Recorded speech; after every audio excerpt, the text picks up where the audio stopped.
à tous et bienvenue sur le plateau de l'Espace TV. Coup de projecteur à présent sur l'événement AgriPanel Espace 2025, un rendez-vous stratégique pour l'avenir de l'élevage en Afrique francophone. En effet, l'Afrique est sans conteste le continent le plus riche en ressources naturelles. Pourtant, ces ressources restent encore insuffisamment valorisées. Alors aujourd'hui, l'Afrique francophone doit donc construire son autonomie et miser sur ses propres forces. Ces jeunes, bien formés et bien entourés, peuvent en effet devenir les piliers d'un avenir agricole durable. J'ai le plaisir d'accueillir sur ce plateau en premier lieu Monsieur Ghassan Sayé. Vous êtes président directeur général de MEAP, Middle East Agri-Food Publishers SARL. Vous êtes également président directeur général de Saysoft, logiciel en ligne pour la gestion agricole, traçabilité et gestion des aliments pour animaux. Et vous êtes aussi, par ailleurs, membre du conseil d'administration de la WPSA Italie. AgriPanel, pour ceux qui ne connaissent pas, Ghassan, c'est quoi et pourquoi ? L'AgriPanel, c'est un peu comme vous avez bien défini avant le continent africain et la richesse de ses ressources. Malheureusement, vous avez bien dit que la valorisation est encore insuffisante au bénéfice du continent même. Alors là, c'est la nécessité de faire un événement engagé, sans intérêts commerciaux, surtout sans intérêts commerciaux, stratégique pour l'avenir durable de l'Afrique et des ressources que sans elles, même le monde va s'appauvrir. Alors on a besoin sûrement plutôt des Africains et de leurs idées, de leurs conseils, de le mettre en jeu pour savoir comment garder cette richesse et la développer. Voilà. Alors, cette édition 2025, quels sont ses enjeux, peut-être, la particularité ? Justement, cette fois, on a travaillé sur les ressources, comme je viens de dire, vu qu'ils appartiennent à ceux qui le valorisent. Alors là, on a fait la valorisation durable, comment on va perpétuer, pas seulement utiliser les ressources, mais éduquer, enseigner, refaire et reprendre. C'est un cycle pour que ça soit durable. Puis le rôle de la technologie innovante, l'intelligence artificielle justement, et l'adaptation au changement climatique. Ils ne sont pas eux la cause, mais il faut s'adapter partout dans le monde. Voilà des thématiques intéressantes et pertinentes. Merci beaucoup. Alimata Sawadogo, à vos côtés, vous êtes bonjour et bienvenue. Vous êtes une figure emblématique de l'aviculture en Afrique de l'Ouest, ancienne présidente de la Maison de l'aviculture du Burkina Faso et de l'association de la filière avicole du Burkina. Vous avez exercé pendant près de 10 ans la fonction de secrétaire général de l'Union des organisations de la filière avicole de l'espace UMOA. Et vous siégez aujourd'hui au Conseil interprofessionnel des entreprises du Burkina Faso. Est-ce que vous pouvez nous dire, cher Alimata, quels sont les défis économiques majeurs dont on parle aujourd'hui ? Ok, je vous remercie. Je me permets de corriger. Anciennement présidente de la Maison de l'aviculture, parce que j'ai passé mon mandat. Voilà. Mais j'évolue dans la filière avicole, donc usine d'aliments, abattoir volaille et production de la volaille. Les défis majeurs aujourd'hui pour mon pays, c'est vraiment d'ordre économique parce que l'accès au financement est toujours au stade embryonnaire, parce que nous n'avons que des banques commerciales où le taux du crédit avoisine souvent les 17-22%.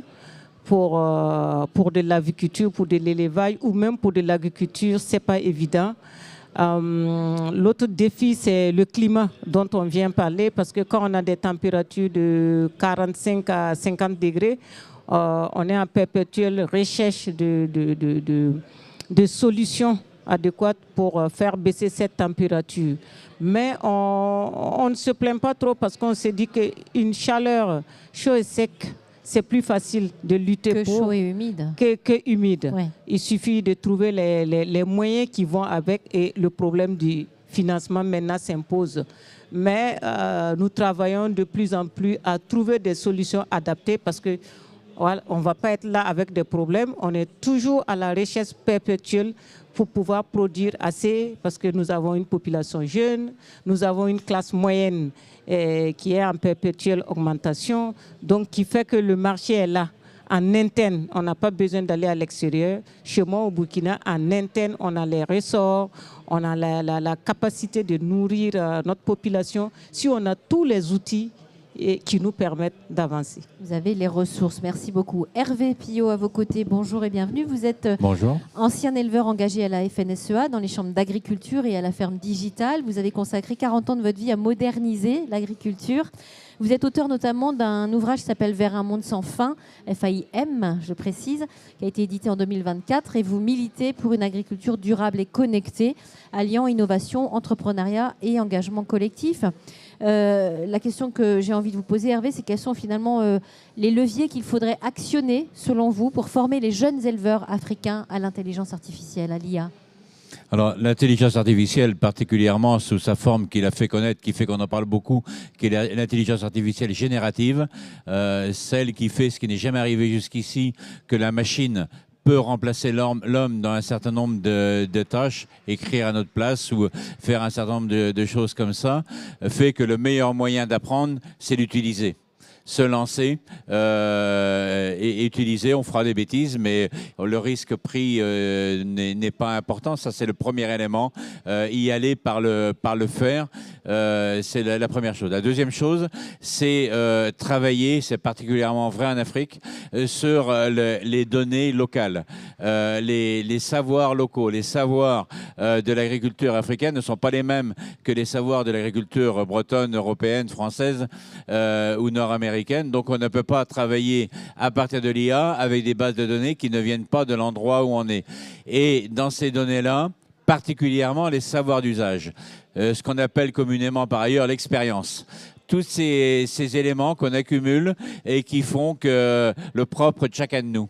Si on veut mettre l'intelligence artificielle à notre service, il faut qu'on lui apprenne ces éléments-là. Donc, travailler localement ces éléments-là, c'est la deuxième chose qui est très importante à travailler pour apprendre. Et enfin, le troisième, qui est le corollaire de celui-là, c'est travailler à partir d'outils locaux. C'est-à-dire que je pense que ça sera... Alors, je ne veux pas dire refaire des nouveaux grands modèles de langage comme Mistral ou ChatGPT, mais à partir de cela, les personnaliser localement. Il n'y aura pas mieux qu'un Burkinabé ou un Ivoirien ou un Sénégalais pour chacun de leur pays. Je le dis volontairement, c'est même pas l'Afrique dans son général, pour le faire, pour apprendre à partir de ces agents-là.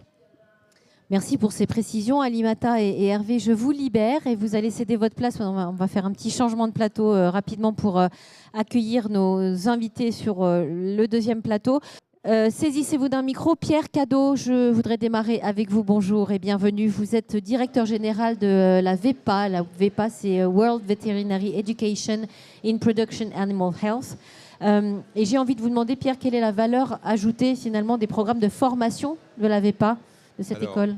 Alors en fait, la VEPA, c'est... Approchez bien le micro. La VEPA est une émanation de l'Organisation mondiale de la santé animale qui voulait mettre un petit peu d'ordre dans le statut d'expert international pour des domaines du diagnostic de terrain et d'audit dans les fermes, parce qu'en fait, il y a des compétences partout. Hein. Dans tous les pays, il y a des compétences, mais les niveaux de compétences sont variés. Et d'autre part, si les gens n'ont pas une reconnaissance officielle, ils n'existent pas. Donc, nous, notre travail, c'est d'offrir aux professionnels le complément de formation dont ils ont besoin. Et à la fin, ils ont l'occasion de passer le même examen qui est commun dans le monde entier pour toutes les nationalités. Et dans ce cas-là, ça donne un statut d'expert international qui est validé par l'Université de Montréal et qui est validé aussi par l'Organisation mondiale de la santé animale. D'accord. D'accord, très bien. Voilà. À vos côtés, merci d'être là, François Didier Quacho. Vous êtes professeur et chercheur en sciences avicoles à l'université de Ngaoundéré au Cameroun. Oui. Et vous êtes également secrétaire général de la WPSA Cameroun. Vous développez des travaux pionniers en agriculture biologique et aviculture durable. Est-ce qu'on peut les évoquer rapidement ? Oui, merci. Je vais tout d'abord commencer par remercier le Studium et l'INRAE qui me reçoivent en France comme chercheur invité. Et c'est grâce à eux que je suis au SPAS. Donc, nos travaux, effectivement, se basent sur le fait que les changements climatiques et les changements globaux entraînent un certain nombre de problèmes. Les inondations, la sécheresse, la faim et tout. Et puis, nous nous sommes demandé comment pouvoir avancer. Et puis, nous nous sommes dit, c'est à partir des connaissances locales, à partir des savoirs locaux, à partir des ressources locales. Comme vous savez très bien, un bon nombre de produits dans l'élevage, principalement dans l'aviculture, sont importés, souvent de l'Amérique latine pour arriver en Afrique, pour arriver en Europe. Pourtant, on dispose d'une forte biodiversité, tant animale, végétale, que même minérale, qui peut être capitalisée dans l'élevage. Alors, c'est le pan où nous nous sommes penchés et nous travaillons avec l'INRAE maintenant sur la résilience au changement climatique à travers des systèmes de production assistée pour la santé osseuse, une meilleure résilience au changement climatique, à la chaleur. Et au niveau du Cameroun, ce que nous faisons généralement, on valorise les ressources locales. Nous avons déjà répertorié dans le cadre des consultations et des recherches un bon nombre de potentiels de produits d'origine végétale qui peuvent être utilisés pour substituer les principaux éléments qui sont importés et qui permettront d'abord de donner du travail aux petits éleveurs, aux personnes qui sont sur place, avec près de 75% de la population qui sont jeunes, qui manquent du travail.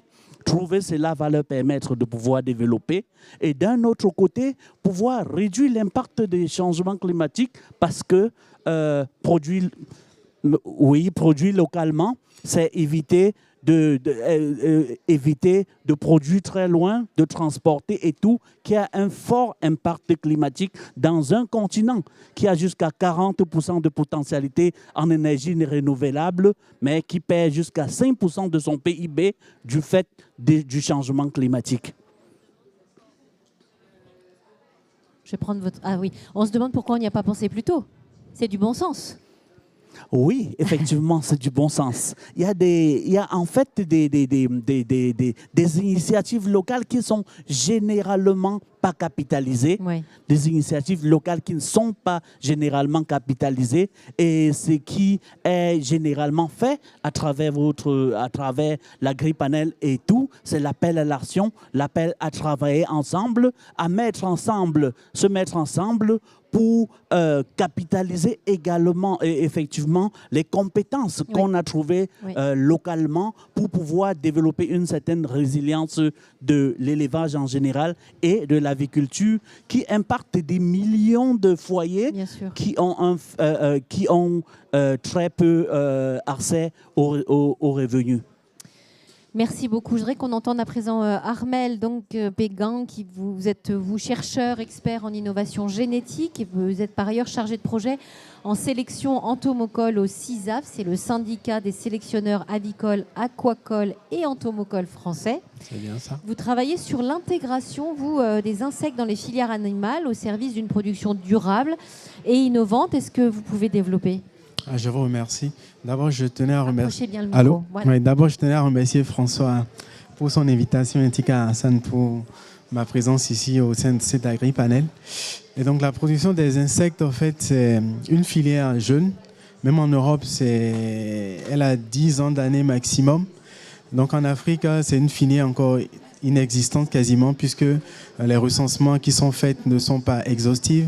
Et ce sont des informations de bouche à oreille qui remontent au niveau des ministères et qui arrivent au niveau des recensements qui sont effectués. Et donc, c'est une filière en fait, d'intérêt pour pour la production animale, dans le sens où on constate que de plus en plus de protéines sont importées d'Amérique au profit de défrichement des forêts, alors qu'en Afrique, nous avons une ressource en fait, qu'on peut exploiter qui est la production des insectes, qui ne nécessite pas beaucoup de moyens et qui peuvent être produits à peu de frais. Et du coup, nous, ce qu'on nous fait, on utilise la génétique en fait, comme levier important pour pouvoir dynamiser cette production afin de répondre aux attentes du marché qui est énorme et qui n'est pas encore du tout comblé actuellement. Là encore, on se demande pourquoi on n'y a pas pensé plus tôt. Oui, même en Europe aussi, justement, ça ne date que d'il y a une dizaine d'années, comme je le dis. Ouais. Et le paradoxe, en fait, en Europe, on fait la production des insectes en chauffant les bâtiments, en dépensant beaucoup en énergie, alors qu'en Afrique, on a de l'énergie gratuitement, je vais dire. Et c'est une filière qui n'est pas du tout développée en Afrique. Donc l'idée vraiment de cet AgriPanel, c'est d'amener les décideurs politiques à se pencher de plus en plus sur cette problématique du développement justement de cette filière qui ne peut qu'apporter que du bénéfice pour les filières animales. Merci d'être là pour nous en parler en tous les cas. Je vous en prie. Gassan, un petit mot de conclusion, un dernier message après toutes ces interventions pertinentes et intéressantes. Bon, c'est vraiment difficile de faire un dernier message parce que c'est un premier message, je dirais, parce que pourquoi on n'a pas pensé avant. Et justement, on commence. Peut-être on vient de se réveiller, peut-être on n'en avait pas besoin, mais je veux bien remercier ce groupe d'intervenants qui était vraiment fantastique, professionnels. Ils ont pu attirer, captiver une salle archi-pleine pendant 2h30 sans même une pause, parce que l'argument était très intéressant. Et pourquoi on n'a pas pensé avant? Justement, c'est une expression française qui dit mieux vaut tard que jamais. Oui, ça c'est vrai. Donc, c'est justement ça. Je le remercie sûrement. Je remercie entre autres nos sponsors, que sans eux, on n'aurait pas pu faire cet événement. l'AgriPanel qu'on vend rien, on n'a pas d'intérêts commerciaux. Donc, je remercie la VEPA qui nous a permis d'avoir Dr Kado, la CCPA qui nous a permis d'avoir Madame Alimata Sawadogo, la Seisoft et même la compagnie d'incubateurs Victoria qui nous ont aidés beaucoup. Ce qui est sympa, ce qui est beau, je ne sais pas utiliser un autre terme de cet événement-là, on a un message, on va passer à l'action. On a dit ça, on l'a dit à la fin, les gens maintenant, on a besoin maintenant d'agir. On sait quoi faire, on a l'éducation, on sait les problèmes, on a des moyens, on connaît les lois, mais il faut agir. Personne ne va agir pour nous gratuitement. Voilà, après le constat, le temps est à l'action. Merci en tous les cas, messieurs, pour vos interventions très pertinentes et puis longue vie à l'AgriPanel. Merci de nous avoir écoutés et regardés. Merci, à très bientôt. Sophie. Merci.